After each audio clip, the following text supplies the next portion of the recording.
Hey everybody, it's me Dan coming at you from sunny, scenic Ballston Spa, New York, at the home of the historic, the epic Silver Factory Books and Records. We're open Wednesday to Sunday, and so now here's part 5 of 120 eventual parts, wherein I discuss the entirety of Katsuhiro Otomo's Akira in the installments that it was originally published in Young Magazine. So, interesting quirk about the Akira Club book. Um,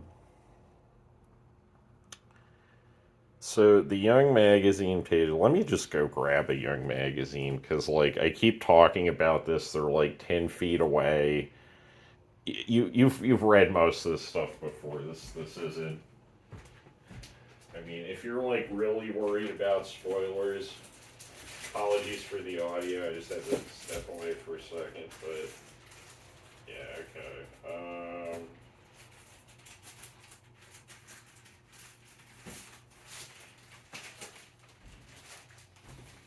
Yeah, so here's some clippings. When we get to the chapters that these are, we're going to be looking at these in this series. But yeah, so the Akira Club book, it has reproductions of the title pages with the text. I think the text is a pretty important design element in these pieces. So, like, I understand with this one, like, why you would want to have the unobstructed artwork there. And that's the chapter we're going to be looking at today. But, well, it's like, that really, the text really helps to sell that one. Same with that. Generally, the text does add something. And, like, the dialogue is part of the art in this like color sequence that they decided not to use in the big paperbacks. Anyway, little detail, but yeah, usually, so this is just that just says Akira, and oh, actually, I didn't realize that splash originally had text over it, but I think it does kind of show more where this book is coming from. Looks a little murky. There we go. So I think it shows a little bit better where this book is coming from. Um, like the origins of Akira, and they look more like comic book covers, which, the more I'm looking at it this way, it's definitely an interesting experiment to look at it as like a 120 issue comic book series. Here's another one. I got a few of those. We'll be looking at them soon. And everybody playing at home, this is what like a Young Magazine looks like. This is like what the outside looks like. And yeah, the covers, there really weren't a lot of Akira covers on Young Magazine while this was running, even though it was a big hit at the time. Um, Not really sure why that is, but yeah, most of them look like kind of Japanese FHM magazine. If anybody remembers, does FHM magazine even exist anymore? So anyway, let's go. Let's look at the big picture because it's going to look better on the camera. And if I ever get my hands on this Young Magazine, we'll look at it. I think the first one, yeah, the first one I have is this one. Um, the really early installments get kind of pricey, and I kind of like the art and the later stuff better. So that's kind of more what I've collected. Well, let's look at this title page. So a thing to note about the title pages so far. And oh, and before I forget, let me read you what Otomo's random thought of the 2 weeks was. It looks like 2 or 3 of my teeth are going bad, and they're really making me miserable, so I think it's about time I went to a dentist. I read through all these in one sitting once, and if I remember correctly, there is like a lot of him complaining about health problems, which with this work schedule, I can understand that. So, yeah, so this first one, this is a very different title page for a manga at that time period. And also, the original way this was printed, cartoonist Kayfabe has a picture of it up in one of their videos. I don't have. I mean, if somebody wants to send me the this issue of Young Magazine, by all means. But that's that book is not a cheap date. But anyway, so the original version of this, it's zoomed in. It looks very pixelated. It's mostly this red area, or I think it's like this area cropped. And yeah, I'm kind of curious if they have that reproduced in the back section here. And don't worry, we will get to part 5. Uh, oh no, okay, it's not cropped that much. There is text there. I think there's a few of the other color pages that got changed, but I don't see them in here. Anyway, so besides this first chapter, though, most of the title pages for the first volume of the as it's collected, usually the first of the 6 volumes.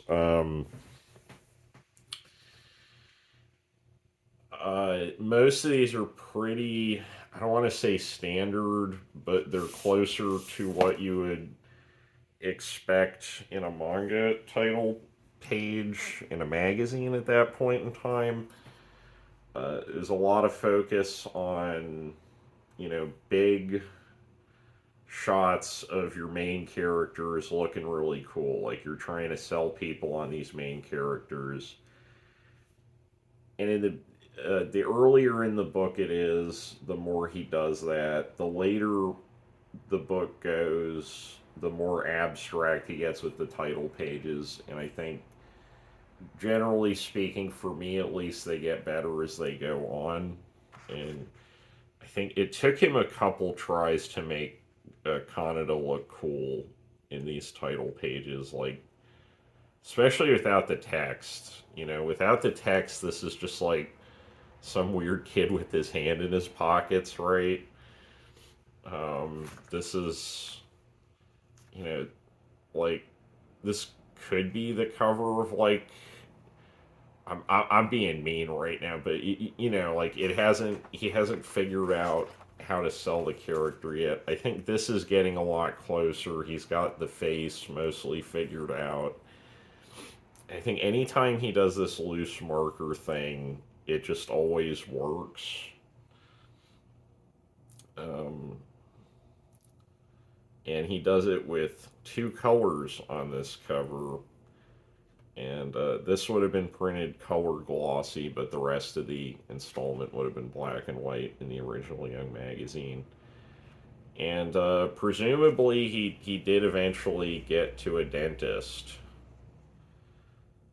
So, yeah, so let's put that book away. Let's look at Chapter 5. The title page, I mean, Kaneda is in Chapter 5. Beyond that, I'm not really sure how much that title page connects to the rest of it, but, they do that in American comics too.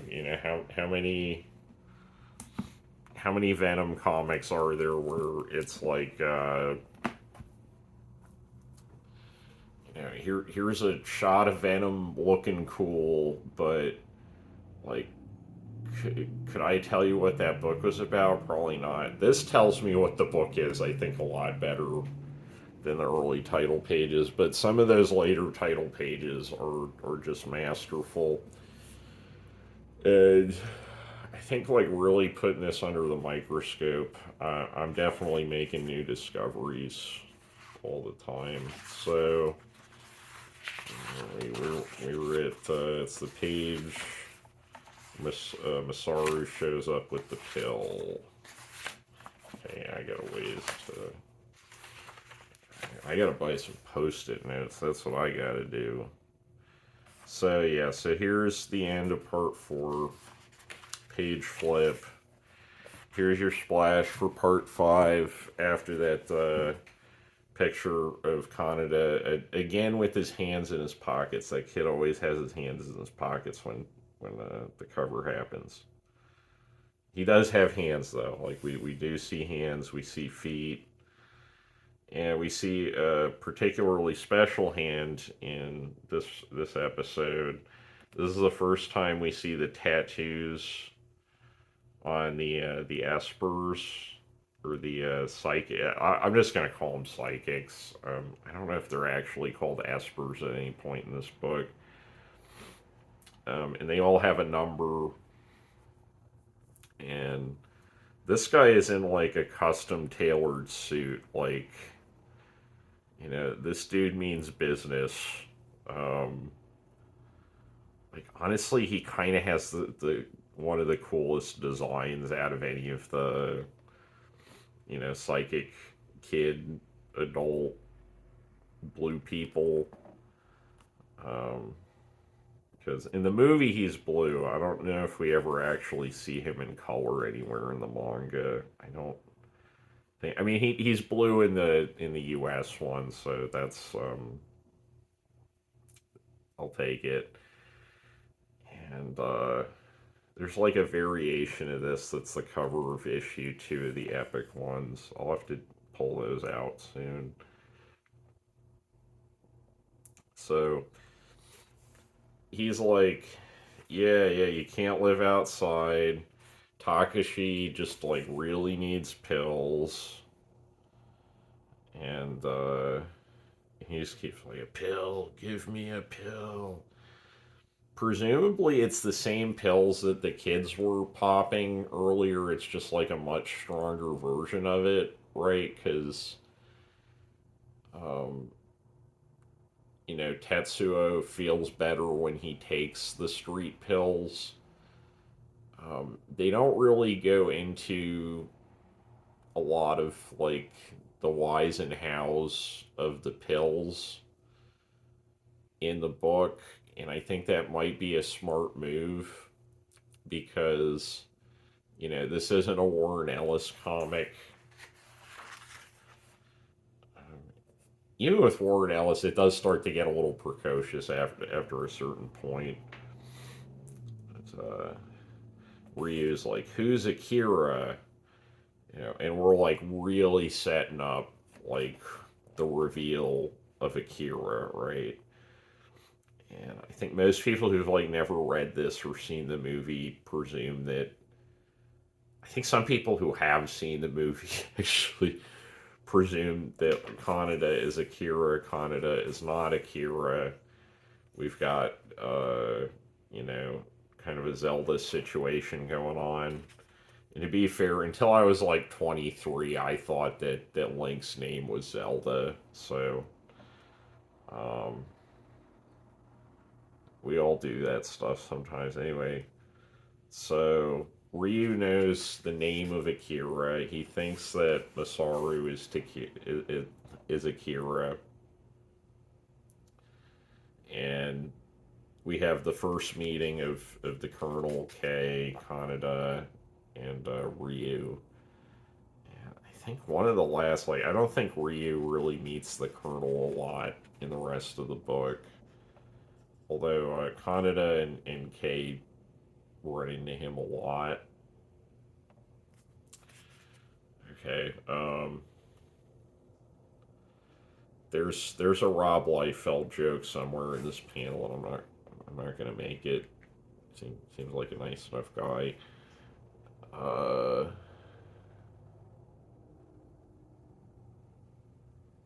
Yeah, this gray. I think like on the crappy newsprint, this gray becomes like a texture that it doesn't on this paper. And I don't know which. I mean, I guess this is the correct version because if he really wanted it on crappy newsprint paper, like I'm sure that he could have put out a version of it on crappy newsprint paper. There is an appeal to that texture for me at least though. So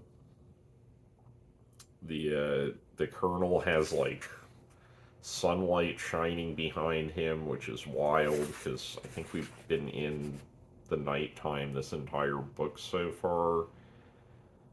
Uh, and he comes at it like very cocky. He's like, "Don't you realize how futile all this is?" And that becomes some dramatic irony and foreshadowing later on in the book. But we'll get to that. So Takashi's just like, "Yeah, everybody forget about me. I need a pill." And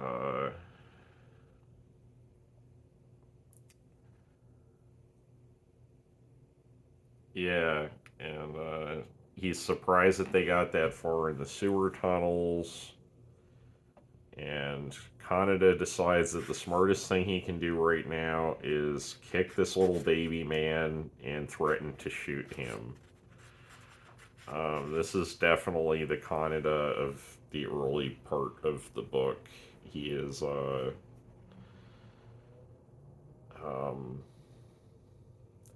he's kind of a little prick, yeah. Colonel,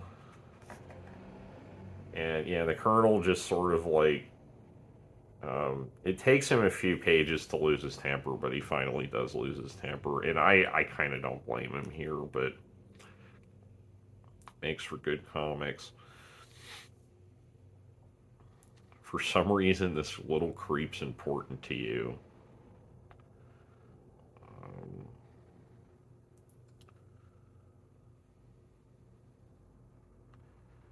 yeah, and I think he finally figured out Takashi's face. Like Takashi's face is a little bit too like kind of gaunt and narrow in the first four installments, but this is basically what he's going to look like for the rest of the book. Masaru is just like fully formed out of the gate. I think like Masaru keeps his general shape more than maybe any other character in the book. And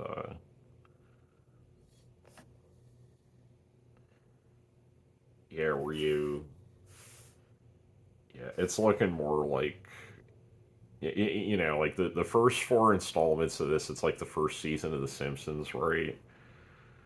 Um, well, it's not that rough, but you know the analogy. Like they didn't figure out. It took them a little bit to figure out the character designs, but once they figured it out, it's all iconic. Great little like black whirlpool. There's a lot of black water in this book. Uh, and yeah, he's just like really tossing this little psychic kid around, and surprised he's not more afraid of like a building collapsing on him, but that's kind of his character. So we have, I think, our first kind of like montage of reaction panel cluster things. He uses this a lot towards the end of the first volume. I think it's a really effective device. You kind of read them all simultaneously. They're not very complicated images, and they're like inlaid with the event, so that this is kind of all one panel, but it's also six panels.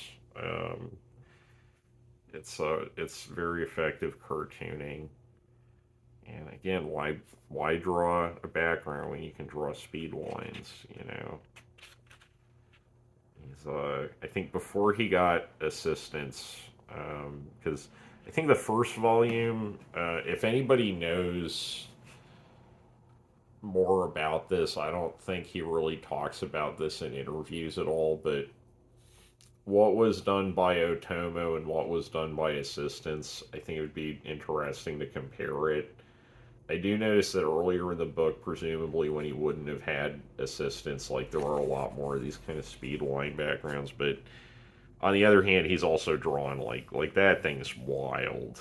That must have taken that must have taken a long time to draw, and then repeats it at a different perspective. That thing is so menacing.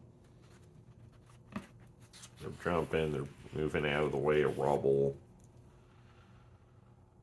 and you can barely tell that they're on the ground by this point. Um, Otomo changes camera angles a lot to make it disorienting and kind of sell the subjective experience of the characters. And so Masaru throws Takashi his pill.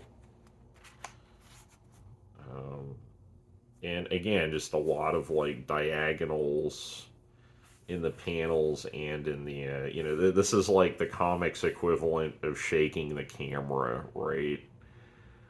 But it reads so much more elegantly in comics than it usually does in film with the shaky camera. And Kaneda gets the pill. And if you want it, come and get it. And Takashi, I mean, I think once Takashi gets some lines, he mellows out. And I guess we're like meeting him initially when he's like having drug withdrawal in the book, so not really. It makes sense that he looks this intense, but like, I don't really see him baring his teeth like a dog in the second and third volume. Um, that's great. Just the three, like that almost looks like a Polly and her pals kind of thing, with the abstract geometric design. And,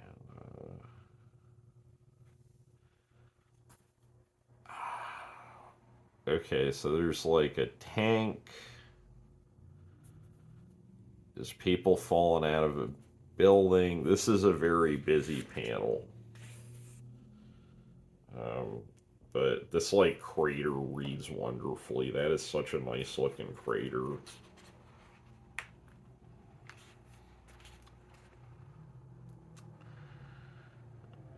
Uh, yeah, the spaceships. These are just great spaceships.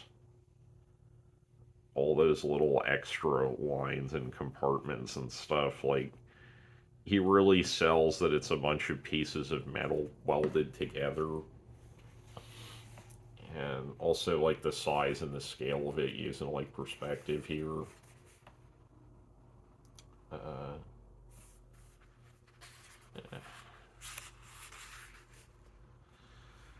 so covering this up, this is the last page of the fifth chapter of Akira. Um, and basically, our cliffhanger kind of thing is the Colonel figures out that Kaneda managed to steal the capsule. And this is like a big deal at this point. I don't know that it's quite as big a deal later in the book, but it does allow us to, like, one thing that Otomo does really well in this first volume is pacing his reveals. Um, the scope of this concept is so large that he can kind of, like in the beginning, throw out just chapter, or even for most of the book, it's just like we introduce some kind of new concept every single chapter. And it works because they all kind of build on each other. And like here, we have a little bit more And ignore this page. This is the first page of chapter 6. But yeah, we have more build up for the capsule. We have our first kind of hint of like what even is Akira, right? Because like if you were reading this when it originally came out, it's been 3 months so far, and you know that the strip is called Akira, but you have no idea what an Akira is. So, uh, building up to that, and he he doles the stuff out pretty quick because he's got so much of it. But anyway, we'll be looking at this guy next time. Um, just a reminder that this show is brought to you by our store in sunny, scenic Ballston Spa, New York. Silver Factory Books and Records. We got all kinds of stuff for sale. We got CDs, we got tapes, we got records, we got DVDs, we got Blu-rays, we got comics, we got graphic novels. We got a few video games. We're working on getting some more video games, and there's other things I'm forgetting too. Oh, magazines. We got magazines. I put out some paintings recently. It's an eclectic mix of cultural objects, but people who take a visit seem to have a good time. So why don't you come take a visit? All right. I don't know. Whatever. Anyway, I'll see you next time. I gotta go to work.